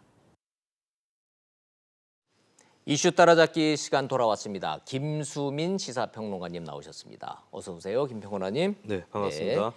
아이고, 막 그냥 이번 주는 그냥 시간 간격으로 30분 간격으로 속보가 쏟아지니까 이 김무성 의원의 이 오락가락 이 행보는 우리 잠시 뒤에 얘기를 좀 하고 네. 먼저 청와대 인사가 났다 그래서 제가 궁금해서 좀 여쭤보는데 공석으로 돼 있던 청와대 대변인의 고민정 부대변인이 승진하는 모양이죠? 그렇습니다. 내부 승진이라고 볼 수가 있겠고 외부에서 뭐 기자들 찾는다고 막 그랬었는데 결국 네. 못 찾은 모양이에요. 가까이에 있는 언론인 출신을 찾았다라고 볼 수도 있겠죠. 아, 가까이에 있는 네. 언론인 출신을 찾았는데 못 찾았어요.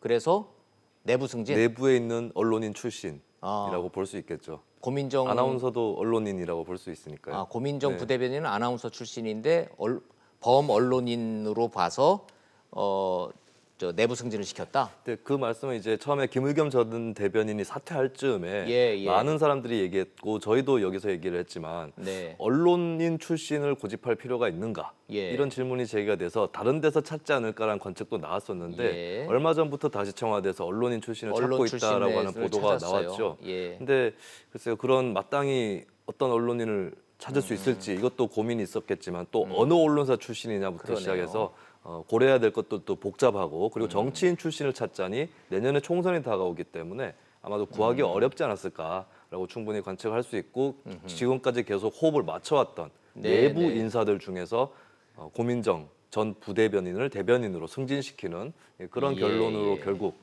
오늘 발표가 됐습니다. 상당히 젊은 나이에 청와대 대변인을 고민정 부대변인이 내부 승진을 좀 했군요. 그리고 어떻게 보면은 이미선 헌법재판관 임명하고도 좀 궤가 비슷할 것 같은데요. 네. 이미선 재판관에 대해서 굉장히 많은 논란이 있었지만 일각에서는 여성 재판관이고 그리고 그로 인해서 헌법재판관 중에 3분의 1이 여성이 되는 최초의 일이 있었기 때문에 어떤 여성 인사의 약진이라든지 전면화 이런 코드 안에서도 고민정 부대변인 임명을 해석할 수 있을 것 같습니다. 문재인 대통령이 어떤 공직에든지 여성 TO를 30%를 채우겠다는 게 공약이었기 때문에 어떤 형태로든지 여성들이 많이 진출하고 발탁되는 거는 뭐 국민들 입장에서 뭐 나쁜 일은 아니죠. 그렇습니다. 그리고 최근에 새로운 정부임에도 불구하고 적폐청산 때 얘기했지만은 인사들의 나이가 50대, 60대가 너무 많은 게 아니냐. 오히려 현 정부야말로 30대, 40대를 보기 힘든 게 아니냐 이런 지적들도 많이 있었는데 그런 부분도 이번 인사에서 어느 정도 좀 상쇄할 수 있지 않을까. 파격적인 인사라고 그렇게 또 평가가 내려질 것 같습니다. 그러네요. 다른 비서관들 인사도 있어요. 지금 지금 검찰 수사 받고 있는 신미숙 균형 인사비서관. 아, 이름이 좀 어렵네. 균형 인사비서관은 사표를 냈다는 것 같죠? 그렇습니다. 환경부 블랙리스트 때문에 수사를 받고 있고 뭐 죄가 있든 없든 간에 부담이 된다. 본인도 그렇고 청와대 측도 그렇고 그런 이유에서 사표를 냈고 그다음 그 외에도 김봉준 인사비서관이라든지 뭐 몇몇 더 있습니다. 김형현 법무비서관 이런 인사들도 이제 교체가 될 예정인데 청와대 측에서는 뭐 문책성이라든가 이런 건 아니고 각각 다른 이유가 있다라고 설명을 하고 있죠. 방금 막 들어온 거 보니까 김은경 전 환경부 장관과 신미숙 비서관은 뭐 불구속 기소하겠다고 검찰에서 그러는 것 같아요. 네, 그렇습니다. 그리고 검찰에서 구속영장을 설령 동시에 청구를 하더라도 이를테면은 한 번 다 기각됐었으니까. 신미숙 비서관 같은 경우는 김은경 장관의 구속영장을 기각한 판사가 영장 실질 심사를 맡기 때문에 같은 논리로 기각을 할 가능성이 높습니다. 당연히 불구속 기소가 예상됐었으니까 이 사건은 불구속 기소로 넘어갔다라는 점. 청와대는 이번 기회에 비서관들 이런 식으로 물갈이를 좀 한다라는 점. 결국은 근데 국민 입장에서 이렇게 보면은 비서관들은 교체하고 조국 조조 남매는 그냥 살리고 간다 이렇게 보여지겠군요. 그렇습니다. 청와대 대통령의 판단은 그들이 그렇게 문사에서 내려가야 될 만큼 사퇴해야 될 만큼 잘못하지는 않았다라는 결론을 고수하고 있는 것이고요. 조국, 조현옥은 잘못한 게 없다. 네, 그리고 사실은 이제 다른 그 비서관 인사 교체도 이게 문책성 인사 교체는 아니다라고 선을 긋고 있는 게 청와대 입장입니다. 이를테면은 김봉준 비서관이나 김영현 비서관은 총선 출마 가능성이 있다라는 그런 이유를 들고 있기 때문에 어쨌든 청와대에서는 최근의 인사 논란에 따른 청와대 내부 인사 라인의 교체는 없다라고 라고 선을 그었다고 볼 수 명확해졌네요. 모든 것이. 네. 자, 문재인 대통령의 의중과 심중은 이제 명확해졌습니다. 조국, 조현옥 두 이 인사 책임에 대한 야당의 공세는 정치 공세다. 나는 계속 데리고 간다. 이건 그렇습니다. 명확해졌어요. 네. 예. 뭐 좋고 틀리고 결과가 어떻게 될지는 뭐 저 정권은 시간은 흘러가는 거니까. 그리고 일각에서 제기되는 조국, 조현옥 둘 중에 한 명, 예. 특히 조현옥 예. 한 명은 정리해야 되는 거 아니냐라는 의견에 대해서도 선을 그은 것입니다. 그어버렸어요. 네. 박지원 의원이 아예 대놓고 얘기를 했는데 사실 박지원 의원 말대로 하면은 더 이상해지는 것이 인사에 문제가 있어서 조현옥 수석을 경질했다는 건데 네. 조국 수석은 남아 있고 그럼 조국 수석은 더 두드러져 보이거든요. 예, 그렇기 때문에 차라리 둘 다 유지하는 것이 청와대 입장에서도 더 자연스럽다고 판단했을 공산이 높습니다. 예, 청와대 판단은 그런데 국민들 입장에서 보면은 청와대와 문재인 대통령의 시각은 최근 진행된 인사 잡음에 대해서의 인사는 잘못된 게 없다라고 국민들은 받아들이겠군요. 뭐 없다고 받아들이든지 아니면 좀 적다고 보는 거 아닌가. 예, 이렇게 받아들일 것 같습니다. 예, 그리고 뭐. 거기에 대한 부담은 당분간은 청와대에서 지고 가야 되겠죠. 민심이 어디로 갈 건가는 또 별개의 문제지만 네. 청와대와 문재인 대통령이 그렇게 선택했다라는 거는 이제 명확해졌다. 그렇습니다. 좋습니다. 그렇게 전해드리고 뭐 청와대 얘기 나온 김에 하나만 좀 더 해보죠. 오늘 그 이미선 재판관 네, 예, 임명장 이제 되는 거죠. 그렇습니다. 그러면 이제 공식적으로 이제 된 거예요. 임명장 됐으니까 뭘 의미합니까?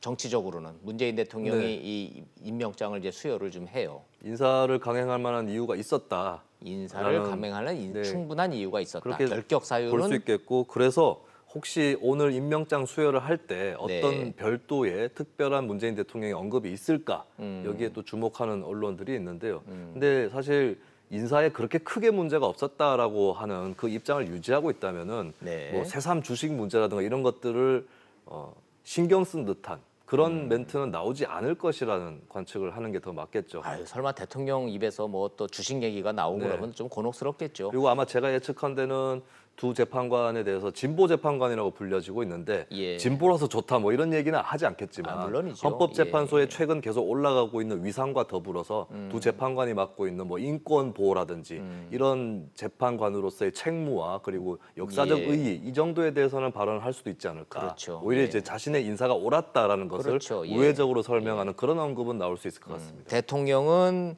그런 대의 명분과 그런 어떤 그 가치 철학을 강조를 하실 거고 이거를 지켜보는 국민들은 두 재판관의 얼굴을 보면서 한쪽은 46억, 한쪽은 8억 이거를 생각을 좀 하겠죠. 네. 문영배 재판관 같은 경우에는 뭐 자타가 공인하게 청렴결백하고 뭐 그런 거에 관심이 없는 분이라고 아예 법조계에서 유명하시니까. 네. 이미선 재판관은 주식은 다 매각한 거죠. 그렇습니다. 그렇게 본인 확실히 거는 다 결정했습니다. 매각했고 네. 남편 오충진 변호사도 매각했겠죠. 네, 매각할 것이라고 분명히 밝혔기 때문에 아직은 안 했고. 네네. 뭐 좀 좀 가격 좋을 때 팔아야 되겠죠. 예, 좀 따져봐야 그래도 돼. 빨리 이제 늦지 않은 시일 내에 예. 하게 되겠죠. 어떻게 해서 얻은 주식인데 그냥 막 팔겠어요. 네. 가격을 잘 보고 가격 시장 좋을 때 이제 팔면 되겠죠. 아, 다 팔았대네요. 네네. 예, 이미 다 팔았대니까.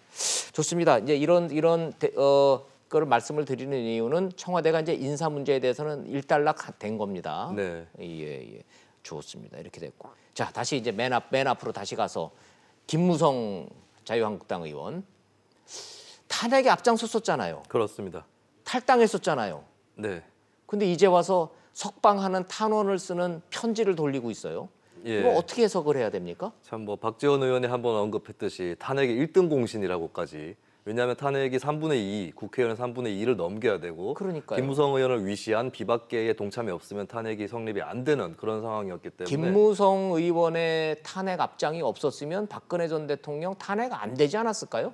안 됐을 수도 있고 뭐 그 뒤에 더 큰 다른 사태가 일어났을 수도 있겠죠. 어찌 국회에 됐든요. 뭐 국민들이 예, 몰려간다든지 어쨌든 막판에 예. 마지막 한 방울을 떨어뜨린 장본인인 건 사실인데 그렇죠. 그래서 많은 국민들이 또 이해가 좀 안 갈 것 같습니다. 이제는 박근혜 전 대통령이 부정을 저지를 성품이 아니다. 석방시켜야 한다라는 그쪽 대열에 섰기 때문에 물론 김무성 의원은 할 말은 있습니다. 여기에 대해서 탄핵에 대한 헌법적인 판단과 예. 법률적인 유무죄에 대한 판단은 다르다라고 아하. 좀 분별을 본인 스스로는 하고 있는 그런 취지인 것 같고요. 자, 그럼 정치적 탄핵, 정치적 책임에 대해서는 아직도 나는 찬성한다. 잘못했으니까. 그런데 감옥에다 가둬놓는 거는 이제 그만하고 풀어주자 이런 논리인가요? 그렇다고 볼 수 있겠죠. 그러니까 탄핵이 된 이유는 예. 박근혜 전 대통령이 스스로 잘못했다기보다는 최순실 씨라든지 이런 주변 사람들이 농단을 했고 그것을 막지 못한 책임 때문에 정치적으로 그 책임을 물어서 물은 탄핵을 거고. 시켰을 뿐인데 법적으로는 자신은 무죄라고 본다는 겁니다. 적극적으로 끼어들어서 뇌물을 받거나 예. 미르나 K스포츠 재단 이런 것들을 이제 박근혜 전 대통령 주도하에 재벌 대기업의 돈을 받아서 만든 건 아니다라는 그런 입장인 것으로 풀이할 수 있죠. 자, 그럼 김무성 의원의 주장대로라면 박근혜 전 대통령은 국정농단과 별개로 현실적으로 주머니에 단돈 10원도 챙긴 적이 없다라고 하는 그 박근혜 전 대통령의 법정에서의 주장에 동조하고 계시는 거네요. 그렇죠. 그리고 박근혜 최순실이 이른바 예. 경제 공동체다라는 예. 주장에 대해서도 또 부인하는 선을 셈입니다. 긋는 거고. 네. 자, 부정을 저지를 성품이 절대 아니다라는 얘기는 박근혜 전 대통령이 돈 먹은 건 없지 않느냐 그 얘기네요, 결국은. 네, 그렇다고 볼 수 있죠. 아, 근데 이거를 이제 편지를 보내고 있어요. 복당파 네. 의원들한테. 함께 이거를 하자. 받은 의원들은 어떻게 반응하고 있습니까? 그래서 이 받은 의원들이 특별하게 뭐 가타부타 얘기를 하는 것은 별로 주목은 받지는 않았는데요. 예. 어쨌든 간에 이제 자유한국당의 67명 의원을 포함해서 또 무소속인 서청원, 이정현 네. 그리고 대한애국당의 조원진 의원 이렇게 70명이 청원서 박근혜 전 대통령 형 집행정지 청원서를 또 제출을 하기도 했습니다. 생각보다 많네요. 네. 예, 박근혜 전 대통령이 어찌됐든 풀려나서 불구속 상태에서 재판을 받는 것이 맞다라고 청원하는 의원이 70명이다. 네. 그리고 사실은 자유한국당의 당론이나 다름없기 때문에 네. 더 하고 싶은 서명을 나도 하고 싶었다라는 의원들이 있었을 것 그럼 같습니다. 늘어날 것 같아요, 그 숫자가? 아마 이게 더 받는다면 늘어날 그래요? 수 있겠죠. 그리고 복당파 의원들한테 김무성 의원이 나름대로 리더십을 갖고 있는데 네. 추가로 가담하는 의원들은 충분히 있을 수 그래요? 있겠고요. 그럼 사실 뭐 한국당 자유한국당 의원 전원 110명 넘게가 다 청원을 한다고 해도 특별한 일은 아닐 것 같습니다. 그러네요. 아니 뭐 이게 무슨 뭐 법적 효력을 주게 한 게 아니라 이게 이제 민심이 어떤가, 네. 국민 여론이 어떤가가 제가 궁금해서 자꾸 그 숫자에 집착을 하는데 네. 국민 여론이 어떤가는 정말 궁금합니다. 네. 박근혜 석방에 대한 저 자유한국당 의원들의 청원서에 대한 국민들의 여론은 어떨까요? 한번 혹시 여론조사 결과 있으면 좀 보여주시겠어요? 김수민 평론가 좀 보셨는가 모르겠어요. 네, 저도 여론조사 결과를 봤는데 대충 보면 네.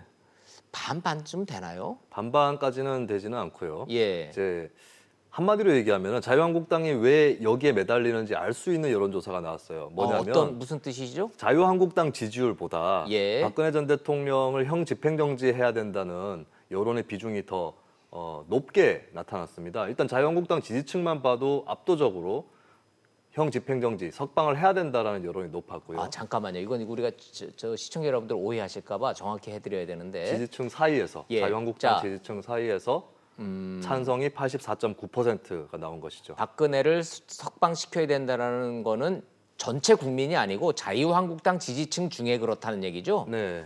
예. 그리고 이제 이 전체 여론조사 결과를 보더라도 네. 자유한국당 지지율보다는 좀 높게 나타났어요. 높아요. 그렇다면 자유한국당 입장에서는 예.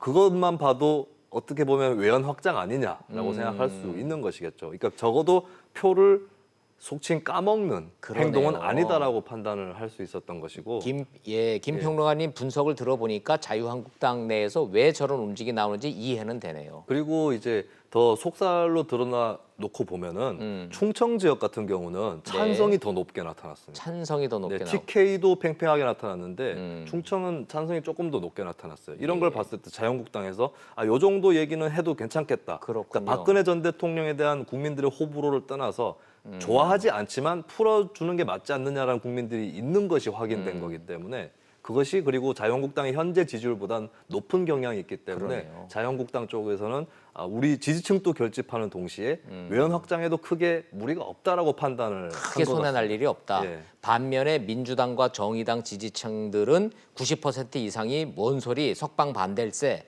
이렇게 의견들이 나오는 걸로 네. 보면은 박근혜 전 대통령 석방 이슈는 극과 극이네요.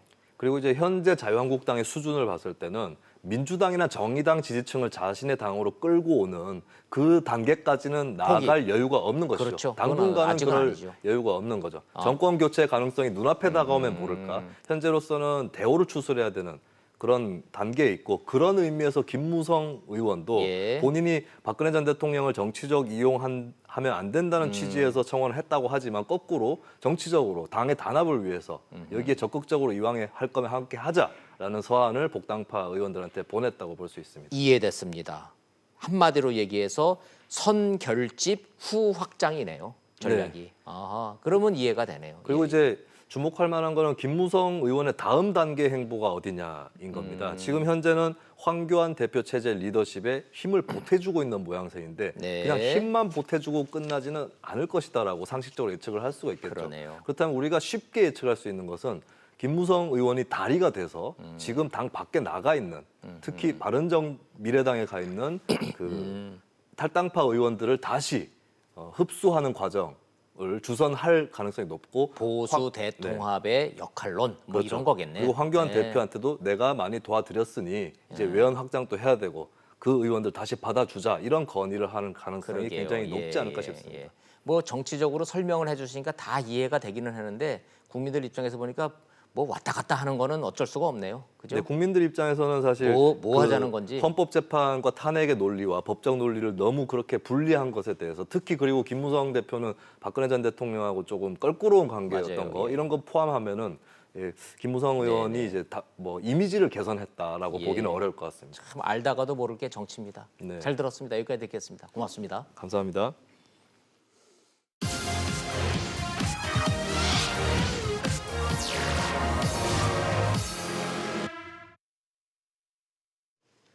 정치판의 신사로 통하는 문희상 국회의장도 정쟁 앞에선 성추행 논란을 피하지 못했습니다. 가로막는 한국당 임이자 의원의 얼굴을 감싼 게 화근입니다. 억지 부리지 말란 의도였다는데 여성 의원 입장에선 불쾌한 행동인 건 맞습니다. 문제는 그 이후에 거칠어진 정치권의 말입니다. 성추행 고발한다, 의장 사퇴하라, 헐리우드 액션 자해 공갈이다 이런 얘기입니다. 객관적 시각에서 여성 의원의 얼굴을 감싸는 행동이 문제없다 할 수는 없지만 그렇다고 성추행이다라는 데는 동의하기 어렵습니다. 그럴 상황 아니었단 거 우리 모두 다 잘 압니다. 결국 본질과 핵심은 억지 성추행 프레임이라도 끌고 가야 하는 한국당의 절박함. 이대로 가면 100년 집권 이해찬 민주당 대표의 말이 실현된다라는 보수 야당권의 공포가 깔려 있는 겁니다. 정말 그렇게 될지는 모르겠지만 분명한 건 결사항전 극한 대립입니다. 싸움이 아닌 정치가 절실합니다. 여야가 바뀌고 세상이 바뀌면 정치가 좀 나아지길 기대했는데 현실은 전혀 아니라는 거 점점 실감합니다. 직설 마치겠습니다. 시청해 주셔서 고맙습니다.